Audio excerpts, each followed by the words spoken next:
రాష్ట్రంలో భూదాన్ బోర్డును ఏర్పాటు చేసేందుకు సర్కార్ ప్రయత్నాలు చేపట్టింది. త్వరలోనే చైర్మన్, సభ్యుల నియామకానికి ప్రతిపాదనలు రెడీ చేసి పంపాలని రెవెన్యూ శాఖకు ఆదేశాలు ఇచ్చింది. ఇక రాష్ట్ర వ్యాప్తంగా దాదాపు 1.60 లక్షల ఎకరాల భూదాన్ భూములు ఉన్నాయి. కానీ భూభారతి పోర్టులో 35,000 ఎకరాలే రికార్డయ్యాయి. మిగతా భూములు ఎవరి అధీనంలో ఉన్నాయి? వాటి నిర్వహణ, పర్యవేక్షణ కోసం బోర్డు ఏర్పాటు చేయనుంది.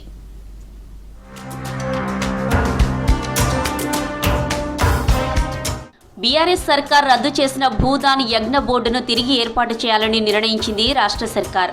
బోర్డుకు త్వరలోనే చైర్మన్, సభ్యులను నియమించేందుకు సన్నాహాలు చేస్తోంది. ఈ మేరకు ప్రతిపాదనలు సిద్ధం చేసి పంపాలని రెవెన్యూ శాఖకు ఆదేశాలిచ్చింది. ప్రభుత్వ ఆధీనంలోనో, పేదల చేతుల్లోనో ఉండాల్సిన వేలాది ఎకరాల భూములను రక్షించడంతో పాటు పర్యవేక్షించే లక్ష్యంతో మళ్లీ బోర్డు ఏర్పాటుకు ప్రభుత్వం సిద్ధమైనట్లు అధికార వర్గాలు చెబుతున్నాయి. భూదాన్ యజ్ఞ చట్టం 1965 ప్రకారం బోర్డులో చైర్మన్, వైస్ చైర్మన్తో పాటు మరో 9 మంది సభ్యులను ప్రభుత్వం నియమించనున్నది. వీరి పదవీ కాలం సాధారణంగా 4 ఏళ్లుంటుంది.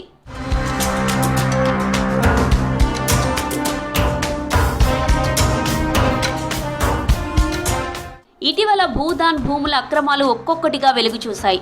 దీంతో అసలు క్షేత్రస్థాయిలో భూదాన్ భూములు ఎక్కడున్నాయి, ఎవరి చేతిలో ఉన్నాయనే వివరాలు తెలుసుకోవడంపై ఫోకస్ పెట్టింది సర్కార్.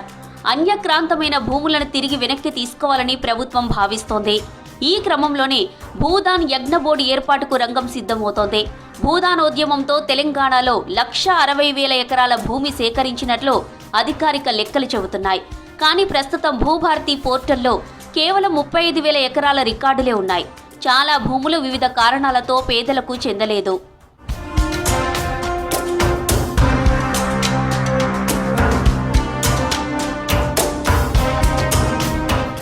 ఉమ్మడి రంగారెడ్డి జిల్లాలో భారీగా అక్రమాలు జరిగాయి. హైదరాబాద్ పరిసర ప్రాంతాల్లో ఎకరం కోట్లలో పలకడంతో పొలిటికల్ రియాల్టర్లు భూములను కబ్జాలు చేశారు. అక్రమ రిజిస్ట్రేషన్లు చేయించుకున్నారు. నల్గొండతో పాటు కొన్ని జిల్లాల్లో భూములిచ్చిన దాతల వారసులు నిబంధనలకు విరుద్ధంగా భూములను ఆక్రమించుకున్నారు. కబ్జాలవుతున్న భూములను రక్షించేందుకు ఇన్నాళ్లు పటిష్టమైన యంత్రాంగం లేకపోవడంతో సమస్యలు మరింత జటిలమయ్యాయి. కోర్టులో వేల కేసులు పెండింగ్ పడ్డాయి. భూదాన్ భూములపై సమగ్ర సమాచారం కూడా ప్రభుత్వ రికార్డుల్లో అందుబాటులో లేకపోవడంతో భూదాన్ బోర్డు ఇందుకు పరిష్కారం చూపిస్తుందనే అంచనాలున్నాయి.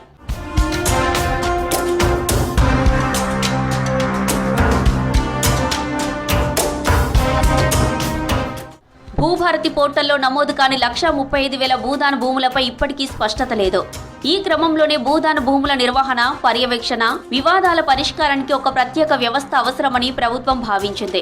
ఇప్పటి వరకు ఈ భూముల వ్యవహారాలను రెవెన్యూ శాఖ పర్యవేక్షిస్తున్నప్పటికీ క్షేత్రస్థాయిలో అధికారులు, సిబ్బంది అవినీతి సమస్యగా మారింది. అందుకే భూదాన్ చట్టం ప్రకారం ఒక స్వతంత్ర బోర్డుతో సమగ్ర సర్వే తర్వాత మిగిలిన భూములను కూడా భూభారతి పోర్టల్లో నమోదు చేయాలని ప్రభుత్వం నిర్ణయించింది.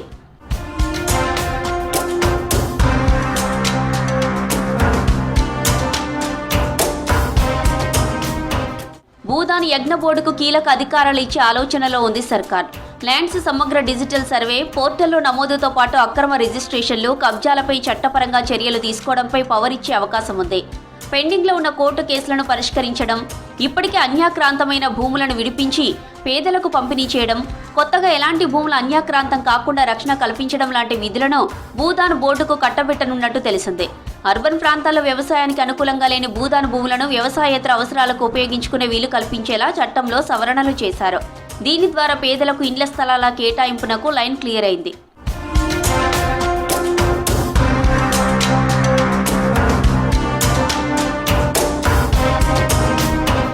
రంగారెడ్డి జిల్లా మహేశ్వరం మండలం నాగారం గ్రామంలోని సర్వే నంబర్ 181, 182లో ఉన్న సుమారు 102 ఎకరాల భూదాన్ భూమిపై తీవ్ర వివాదం కొనసాగుతోంది. ఈ భూమిని కొందరు రాజకీయ నాయకులు, రియల్ ఎస్టేట్ వ్యాపారులు, IAS, IPS లాంటి ఉన్నత అధికారులు తమ బంధువులు, కుటుంబ సభ్యుల పేర్లతో అక్రమంగా రిజిస్ట్రేషన్ చేయించుకున్నారనే ఆరోపణలున్నాయి. తదుపరి ఆదేశాలు ఇచ్చే వరకు భూమిపై ఎలాంటి లావాదేవీలు జరపకూడదని ఇటీవల హైకోర్టు ఆదేశించింది. ఈ వివాదంపై ఈడీ విచారణ కూడా కొనసాగుతుంది. రంగారెడ్డి జిల్లా యాచారం మండలం తాటిపర్తి పరిధిలో 1955లో భూదాన్ యజ్ఞ బోర్డుకు దానంగా ఇచ్చిన 250 ఎకరాల భూమి అన్యాక్రాంతమైందనే ఆరోపణలున్నాయి. ఈ భూమి విలువ 100 కోట్లలో ఉంటుందని అంచనా. ఈ వివాదంపై సీఎం రేవంత్ రెడ్డి విచారణకు ఆదేశించారు.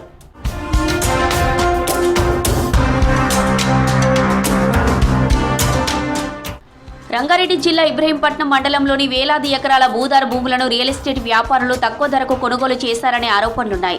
నిరుపేదలకు పంపిణీ చేసిన భూముల్లో 80% పైగా క్రయ విక్రయాలు జరిగాయని, దీనిపై భూదాన్ బోర్డు గతంలో కోర్టుల్లో కేసులు వేసినప్పటికీ అవి ఇంకా పరిష్కారం కాలేదని తెలుస్తోంది. మహబూబ్ నగర్ జిల్లా జడ్చర్ల, భూత్పూర్ మండలాల్లో వందల ఎకరాల భూదాన్ భూములు అన్యక్రాంతమయ్యాయి. లీడర్లు, రియల్ ఎస్టేట్ వ్యాపారులు అధికారుల సాయంతో ఈ భూముల రికార్డులు తారుమారు చేయించి అక్రమ రిజిస్ట్రేషన్లు చేయించుకున్నారనే ఆరోపణలున్నాయి. దీనిపై గతంలో కొందరు నాయకులు ఆధారాలతో సహా బయటపెట్టినప్పటికీ వాటిపై చర్యలు తీసుకోలేదు. భూదాన ఉద్యమం ప్రారంభమైన పోచంపల్లిలో భూమి హక్కుల సమస్యలున్నాయి. దానంగా ఇచ్చిన భూములను తిరిగి ఆక్రమించుకోవడం, పేదలకు సరైన పట్టా హక్కులు లేకపోవడంతో సమస్యలు తలెత్తుతున్నాయి. దీనిపై కూడా కోర్టులో పెద్ద సంఖ్యలో కేసులు నడుస్తున్నాయి.